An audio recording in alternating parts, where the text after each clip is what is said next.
Okay, so I'm going to go over Lab 1. This is to help you get started on Lab 1, to explain a few things about each problem. This is entirely optional, but it may help some of you get started.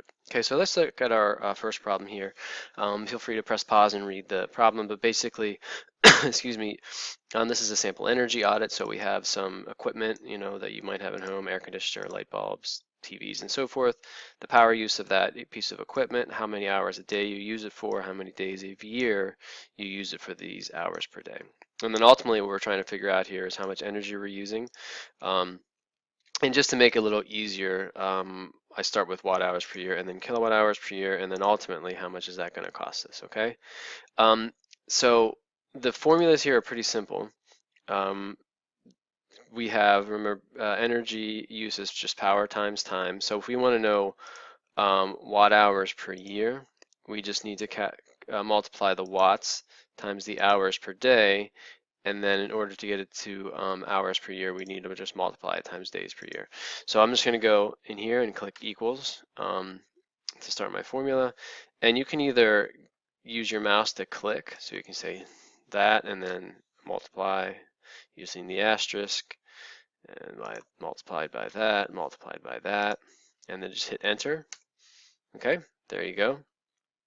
Or the way I like to do it, just to make it easier, you can hit equals, and you can actually use the arrow. So I'm going to use the left arrow here, go over to that cell, and I just stop on the cell, and then I can type in the asterisk, and then it takes me back to the cell that I'm at. So left arrow, asterisk, takes me back to the original cell, left arrow again, and you can see in the formula up here as I type in, as I move my, move the cursor and type in the asterisk, it's going to give me the formula up here. So I can double check, it's C14 times D14 times E14. I just hit enter. You see it gives me the same answer, okay?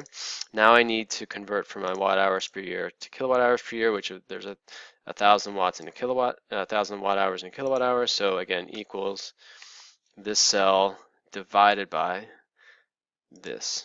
Okay, hit enter. Okay, and the last thing is I'm paying, over here's my assumption for the energy cost. So I have dollars per kilowatt hour over here, so it's 12 cents a kilowatt hour. Go back in my cell, equals, and I'm just going to multiply this times that. Hit enter. There you go. Okay, so that would be how much the CFL is going to cost me given this amount of use. And you can do the same thing. Now the nice thing is, if I want to do fill in the other cells, because I'm using actually the same formula all the way down, and if you recall from other videos, you can just drag your formulas down. The really I mean, you can actually just drag this formula all the way down if you want to, and it's just going to calculate. Or you can double click, it's going to calculate. We don't want that. Okay, so you can do that.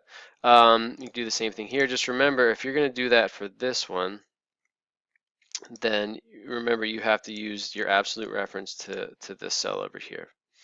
And if you have any questions about that, let me know. Okay, so that's the first one. Now this one, we're just going to do some basic unit conversion. So I give you an amount, and I give you the unit, and tell you which units to convert it into. Okay, and you need to use these conversion factors over here. Okay, so we have 1,500 kilowatt hours to BTUs. I know that there are times 3412. Whoops. Second, that's good. I can just go back and delete that. Times 3412. Okay, so that's how many BTUs in 1,500 kilowatt hours. Now remember there's a million MMBTUs, or excuse me, a million BTUs in an MMBTU. So just go equals. Go over here. One really nice thing about Excel, if I want to divide by a million, I can actually use scientific notation. So if I type in the divided by sign or the forward slash, I can type in 1, 1, 2, 3, 1, 2, 3. I can type in 1 million, or Excel is smart enough, I can actually type in 1E6, and that's, you should know, a million. Just hit enter, and there you go. So there's my MMBTU. So do that for the rest of the table, and just make sure you refer to these conversion factors over there. Now this one, we're ultimately getting into a metric prefix. So I provide you, a quantity, and I tell you which unit you're converting to, which your base unit you're converting to, and then which, and then you have to convert to a metric prefix. So let's do the first one. Again, you're going to refer to these conversion factors in this chart. So I have 1,500 kilowatt hours. I need to convert to BTU. We know that is just, there's a 3,412 BTUs in a kilowatt hour. So click here. Notice it's up in my formula. Hit enter. Okay, so that's the amount of BTUs, which is a repeat up here, I just realized.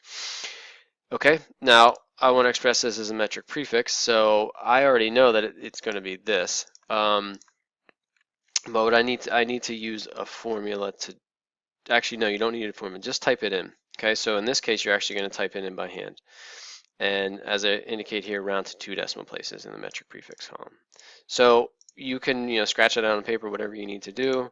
But I know that it's going to be 5 times 10 to the 6 BTU, which is 5 or 5.2 times 10 to the 6 BTU, which is going to be 5.2 MMBTU. So I'll write 1 2 MMBTU. Okay, and just hit enter. So this one you're going to type in manually.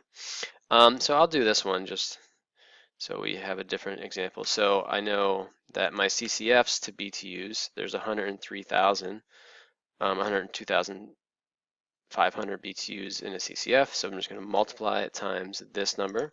Click enter. Okay. Now I need to convert this to BTUs. So this is 10 to the, so this is going to be 2.56 times 10 to the 9th. If you look up on your chart, 10 to the 9th is giga. So it's 2.556 giga BTU. Oops. And that's it. Okay. That's number 3. So number 4, now we're getting into some power plant calculation. And basically I'm giving you a capacity, an amount of time, and a capacity factor. And you need to tell me the output and given those 3 factors. So if you recall, to calculate, to figure out how much output you're getting, you multiply the power times the amount of time times the capacity factor. And that's all in the lesson, so I'm not going to go into too much detail. So I have a formula here. Okay, so it's 2 gigawatts times, now I have 4 days. Now remember that, so there's 24 hours in a day. So to get to gigawatt hours, I need to multiply times 24, okay? And then if I want to know, remember I have to multiply times my capacity factor, which is right there. Okay, so if you're keeping track at home, that's going to be gigawatt hours. Now I need to convert it to kilowatt hours. So if you, again, I would recommend you write this out on paper before you type it in here. But there are 1,000,000 gigawatt hours in a kilowatt hour. So 1E6, and there you go. Okay. And the last one here is a series of efficiency problems. Now, what I've done for you for this one is I've actually given you the correct answers down here. Okay, so this is not a trick.